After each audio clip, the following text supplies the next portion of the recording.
Hello, I want to talk about something concerning George Bush and Trump. As Trump really did what George Bush did long time ago, George Bush ordered the airstrikes in Panama and Trump ordered the airstrike in Venezuela. This is the same thing. My question is, what's the agenda there? What is in Venezuela that Trump wants? Or what is in Panama that George Bush wanted? I want you to watch their speeches. I want you to understand what they are looking for. Hmm? I want you to tell me the common thing that you see that I have seen and tell me. And before you watch that video, please like, share, subscribe, and comment. Let's continue. Fellow citizens, last night I ordered U.S. military forces to Panama. No president takes such action lightly. This morning, I want to tell you what I did and why I did it. For nearly 2 years, the United States, the nations of Latin America and the Caribbean have worked together to resolve the crisis in Panama. The goals of the United States have been to safeguard the lives of Americans, to defend democracy in Panama, to combat drug trafficking, and to protect the integrity of the Panama Canal Treaty. Many attempts have been made to resolve this crisis through diplomacy and negotiations. All were rejected by the dictator of Panama, General Manuel Noriega, an indicted drug trafficker. Last Friday, Noriega declared his military dictatorship to be in a state of war with the United States and publicly threatened the lives of Americans in Panama. The very next day, forces under his command shot and killed an unarmed American serviceman, wounded another, arrested and brutally beat a third American serviceman, and then brutally interrogated his wife, threatening her with sexual abuse. That was enough. General Noriega's reckless threats and attacks upon Americans in Panama created an imminent danger to the 35,000 American citizens in Panama. As president, I have no higher obligation than to safeguard the lives of American citizens. And that is why I directed our armed forces to protect the lives of American citizens in Panama and to bring General Noriega to justice in the United States. I contacted the bipartisan leadership of Congress last night and informed them of this decision. And after taking this action, I also talked with leaders in Latin America, the Caribbean, and those of other U.S. allies. At this moment, U.S. forces, including forces deployed from the United States last night, are engaged in action in Panama. The United States intends to withdraw the forces newly deployed to Panama as quickly as possible. Our forces have conducted themselves courageously and selflessly, and as Commander-in-Chief, I salute every one of them and thank them on behalf of our country. Tragically, some Americans have lost their lives in defense of their fellow citizens, in defense of democracy. And my heart goes out to their families. We also regret and mourn the loss of innocent Panamanians. The brave Panamanians elected by the people of Panama in the elections last May, President Guillermo Endara and Vice Presidents Calderon and Ford, have assumed the rightful leadership of their country. You remember those horrible pictures of newly elected Vice President Ford, covered head to toe with blood, beaten mercilessly by so-called dignity battalions. Well, the United States today recognizes the democratically elected government of President Endara. I will send our ambassador back to Panama immediately. Key military objectives have been achieved. Most organized resistance has been eliminated. But the operation is not over yet. General Noriega is in hiding. And nevertheless, yesterday, a dictator ruled Panama, and today, constitutionally elected leaders govern. I have today directed the Secretary of the Treasury and the Secretary of State to lift the economic sanctions with respect to the democratically elected government of Panama, and in cooperation with that government, to take steps to effect an orderly unblocking of Panamanian government assets in the United States. I am fully committed to implement the Panama Canal treaties and turn over the canal to Panama in the year 2000. The actions we have taken and the cooperation of a new democratic government in Panama will permit us to honor these commitments. As soon as the new government recommends a qualified candidate, Panamanian, to be administrator of the canal as called for in the treaties, I will submit this nominee to the Senate for expedited consideration. I am committed to strengthening our relationship with the democratic nations in this hemisphere. I will continue to seek solutions to the problems of this region through dialogue and multilateral diplomacy. I took this action only after reaching the conclusion that every other avenue was closed and the lives of American citizens were in grave danger. I hope that the people of Panama will put this dark chapter of dictatorship behind them and move forward together as citizens of a democratic Panama with this government that they themselves have elected. The United States is eager to work with the Panamanian people in partnership and friendship to rebuild their economy. The Panamanian people want democracy, peace, and the chance for a better life in dignity and freedom. The people of the United States seek only to support them in pursuit of these noble goals. Thank you very much.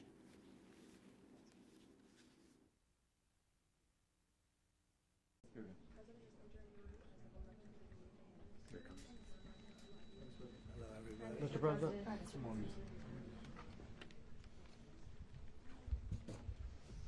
Okay, thank you very much. This is big stuff. We appreciate you being here. Late last night and early today, at my direction, the United States Armed Forces conducted an extraordinary military operation in the capital of Venezuela. Overwhelming American military power, air, land, and sea, was used to launch a spectacular assault. And it was an assault like people have not seen since World War II. It was a force against a heavily fortified military fortress in the heart of Caracas to bring outlaw dictator Nicolas Maduro to justice. This was one of the most stunning, effective, and powerful displays of American military might and competence in American history. And if you think about it, we've done some other good ones, like the attack on Soleimani, the attack on al-Baghdadi, and the obliteration and decimation of the Iran nuclear sites just recently in an operation known as Midnight Hammer. All perfectly executed and done. No nation in the world could achieve what America achieved yesterday, or frankly in just a short period of time. All Venezuelan military capacities were rendered powerless as the men and women of our military, working with U.S. law enforcement, successfully captured Maduro in the dead of night. It was dark. The lights of Caracas were largely turned off due to a certain expertise that we have. It was dark and it was deadly. But captured along with his wife, Celia Flores, both of whom now face American justice. Maduro and Flores have been indicted in the Southern District of New York. It's Jay Clayton, for their campaign of deadly narco-terrorism against the United States and its citizens. I want to thank the men and women of our military who achieved such an extraordinary success overnight with breathtaking speed, power, precision, and competence. You rarely see anything like it. You've seen some raids in this country that didn't go so well. They were an embarrassment. If you look back to Afghanistan, or if you look back to the Jimmy Carter days, they were different days. We're a respected country again, maybe like never before. These highly trained warriors operating in collaboration with U.S. law enforcement caught them in a very ready position. They were waiting for us. They knew we had many ships out in the sea, just sort of waiting. They knew we were coming. So they were in a ready, what's called a ready position. But they were completely overwhelmed and very quickly incapacitated. If you would have seen what I saw last night, you would have been very impressed. I'm not sure that you'll ever get to see it, but it was an incredible thing to see. Not a single American service member was killed, and not a single piece of American equipment was lost. We had many helicopters, many planes, many people involved in that fight. But think of that, not one piece of military equipment was lost, not one service member was, more importantly, killed. The United States military is the strongest and most fearsome military on the planet by far, with capabilities and skills our enemies can scarcely begin to imagine. We have the best equipment anywhere in the world. There's no equipment like what we have, and you see that even if you just look at the boats. You know, we've knocked out 97% of the drugs coming in by sea. 90%. Each boat kills on average, 25,000 people. We knocked out 97%. And those drugs mostly come from a place called Venezuela. We're going to run the country until such time as we can do a safe, proper, and judicious transition. So we don't want to be involved with having somebody else get in, and we have the same situation that we had for the last long period of years. So we are going to run the country until such time as we can do a safe, proper, and judicious transition. And it has to be judicious, because that's what we're all about. We want peace, liberty, and justice for the great people of Venezuela, and that includes many from Venezuela that are now living in the United States and want to go back to their country. It's their homeland. We can't take a chance that somebody else takes over Venezuela that doesn't have the good of the Venezuelan people in mind. We've had decades of that. We're not going to let that happen. We're there now, and what people don't understand, but they understand as I say this, we're there now, but we're going to stay until such time as the proper transition can take place. So we're going to stay until such time as, we're going to run it essentially until such time as a proper transition can take place. As everyone knows, the oil business in Venezuela has been a bust, a total bust, for a long period of time.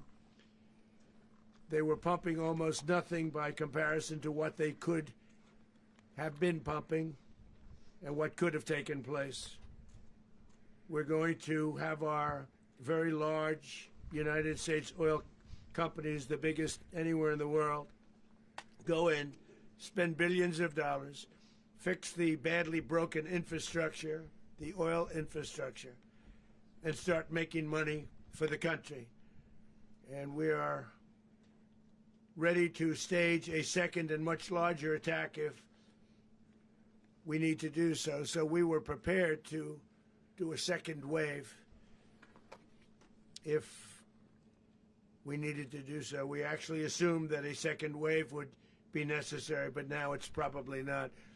The first wave, if you'd like to call it that, the first attack was so successful, we probably don't have to do a second, but we're prepared to do a second wave, a much bigger wave, actually.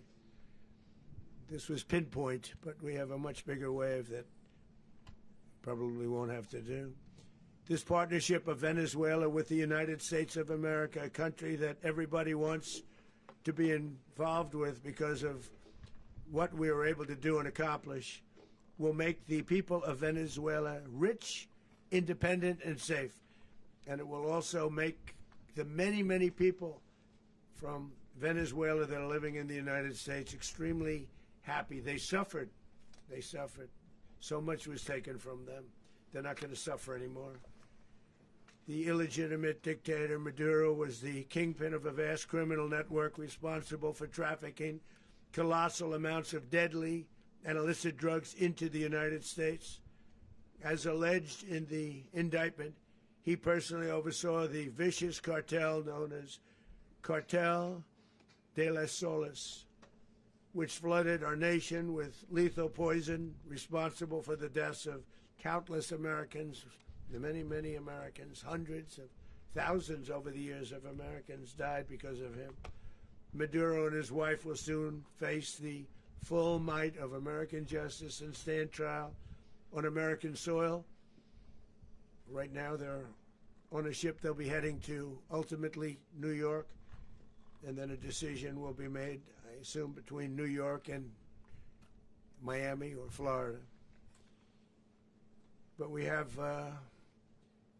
people where the overwhelming evidence of their crimes will be presented in a court of law.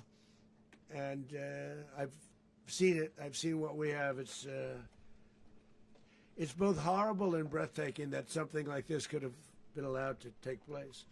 For many years after his term as president of Venezuela expired, Maduro remained in power and waged a ceaseless campaign of violence, terror, and subversion against the United States of America, threatening not only our people, but the stability of the entire region.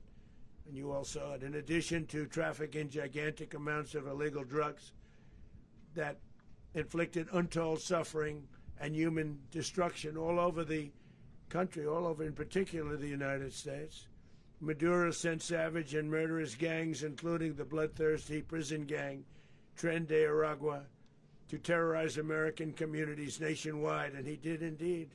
They were in Colorado. They took over apartment complexes. They cut the fingers off people if they called police. They were brutal, but they're not so brutal now. And I just have to congratulate our military, Pete and everybody, and our National Guard, because the job that they've done, whether it's in Washington, D.C., where we have a totally safe city, where it was one of the most unsafe cities anywhere in the world, frankly, and now we have no crime in Washington, D.C. We haven't had a killing. We had the terrorist attack a few weeks ago. A little bit of a different kind of a threat, but we haven't had a killing in a long period of time, 6-7 months. We used to have two, on average, 2 a week in Washington, our capital. We don't have that anymore. The restaurants are opening. Everyone's happy. They're going, they're walking their daughters, they're walking their children, their wives, they walk to restaurants. Restaurants are opening all over Washington, D.C. So I want to thank the National Guard, I want to thank our military, and I want to thank law enforcement. It's been amazing. And they should do it with more cities. We're doing it, as you know, and we're doing it in Memphis, Tennessee right now, and crime is down. We've just sort of started a few weeks ago, but crime is down now 77%.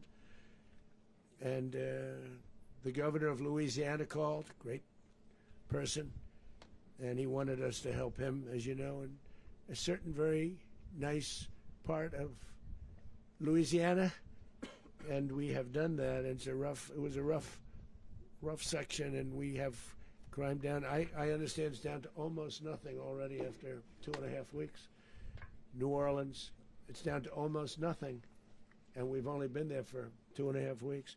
Can't imagine why governors wouldn't want us to help. We also helped, as you know, in Chicago, and crime went down a little bit there. We did a very small help because we had no working ability with the governor. The governor was a disaster, and the mayor was a disaster. But it knocked down crime. But we're pulling out of there. When they need us, we'll know. You'll know. You'll be writing about it. And likewise, Los Angeles, where we saved Los Angeles early on, where the head of the police department made a statement that if the federal government didn't come in, we would have lost Los Angeles. That's long after the fires. That's when they had the riots in Los Angeles. We did a great job. Got no credit for it whatsoever, but that's okay. It doesn't matter. We don't need the credit. But we'll be pulling out when they need us. They'll call, or we'll go back if we have to. We'll go back. But we did a great job in various cities. But the place that we're very proud of is Washington, D.C., because it's our nation's capital. We took it from being a crime-ridden mess to being one of the safest cities in the country. But the gangs that they sent raped, tortured, and murdered American women and children. They were in all of the cities I mentioned, Tren de Aragua. And they were sent by Maduro to terrorize our people, and now Maduro will never again be able to threaten an American citizen or anybody from Venezuela. There will no longer be threats. For years I've highlighted the stories of those innocent Americans whose lives were so heartlessly robbed by this Venezuelan terrorist organization. Really one of the worst. One of the worst, they say the worst. Americans like 12-year-old Jocelyn Nungary from Houston. Beautiful Jocelyn Nungary, what happened to her? They, as you know, they kidnapped, assaulted, and murdered by Tren de Aragua animals. They murdered Jocelyn and left her dead under the bridge. There was a bridge that will never be the same to so many people after seeing what happened. As I've said many times, the Maduro regime emptied out their prisons, sent their worst and most violent monsters into the United States to steal American lives. And they came from mental institutions and insane asylums. They came from prisons and jails. The reason I say both, they sound similar. Actually, prisons, a little bit more hostile, a little bit tougher. A mental institution isn't as tough as an insane asylum, but we got them both. They sent from their mental institutions. They sent from their jails, prisons. They were drug dealers. They were drug kingpins. They sent everybody bad into the United States, but no longer. And we have now a border where nobody gets through. In addition, Venezuela unilaterally seized and stole American oil, American assets, and American platforms, costing us billions and billions of dollars. They did this a while ago, but we never had a president that did anything about it. They took all of our property. It was our property. We built it. And we never had a president that decided to do anything about it. Instead, they fought wars that were 10,000 miles away. We built Venezuela oil industry with American talent, drive, and skill, and the socialist regime stole it from us during those previous administrations, and they stole it through force. This constituted one of the largest thefts of American property in the history of our country. Considered the largest theft of property in the history of our country. Massive oil infrastructure was taken like we were babies, and we didn't do anything about it. I would have done something about it. America will never allow foreign powers to rob our people or drive us back into and out of our own hemisphere. That's what they did. Furthermore, under the now deposed dictator Maduro, Venezuela was increasingly hosting foreign adversaries in our region and acquiring menacing offensive weapons that could threaten U.S. interests and lives. And they used those weapons last night. Potentially in league with the cartels operating along our border. All of these actions were in gross violation of the core principles of American foreign policy, dating back more than 2 centuries.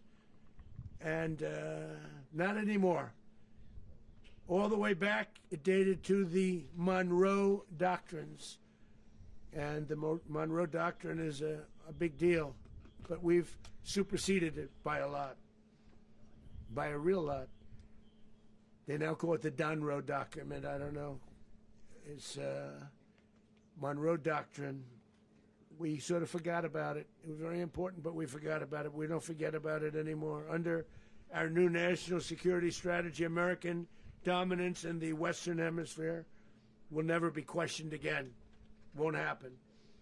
So just in concluding, for decades, other administrations have neglected or even contributed to these growing security threats in the Western Hemisphere. Under the Trump administration, we are reasserting American power in a very powerful way in our home region. And our home region is very different than it was just a short while ago. The future will be, and we did this in my first term. We had great dominance in my first term, and we have far greater dominance right now. Everyone's coming back to us. The future will be determined by the ability to protect commerce and territory and resources that are core to national security. These are core to our national security. Just like tariffs are, they've made our country rich, and they've made our national security stronger than ever before. But these are the iron laws that have always determined global power. And we're going to keep it that way. We will secure our borders. We will stop the terrorists. We will crash the cartels, and we will defend our citizens against all threats, foreign and domestic. Other presidents may have lacked the courage or whatever to defend America, but I will never allow terrorists and criminals to operate with impunity against the United States. This extremely successful operation should serve as warning to anyone who would threaten American sovereignty or endanger American lives. Very importantly, the embargo on all Venezuelan oil remains in full effect. The American Armada remains poised in position, and the United States retains all military options until United States demands have been fully met and fully satisfied. All political and military figures in Venezuela should understand what happened to Maduro can happen to them, and it will happen to them if they aren't just fair, even to their people. The dictator and terrorist, Maduro, is finally gone in Venezuela. People are free. They're free again. It's been a long time for them, but they're free. America is a safer nation. This morning, it's a prouder nation this morning because it didn't allow this horrible person and this country that was doing very bad things to us. It didn't allow it to happen. And the Western Hemisphere is right now a much safer place to be. So I want to thank everybody for being here. I want to thank General Raisin Kane. He's a fantastic man. I've worked with a lot of generals. I worked with some I didn't like. I worked with some I didn't respect. I worked with some that just weren't good. But this guy is fantastic. I watched last night one of the most precise attacks on sovereignty. I mean, it was an attack for justice. And I'm very proud of him, and I'm very proud of our Secretary of War, Pete Hegseth, who I'm going to ask to say a few words. Thank you very much. Mr. President, can you explain how the U.S. will run Venezuela?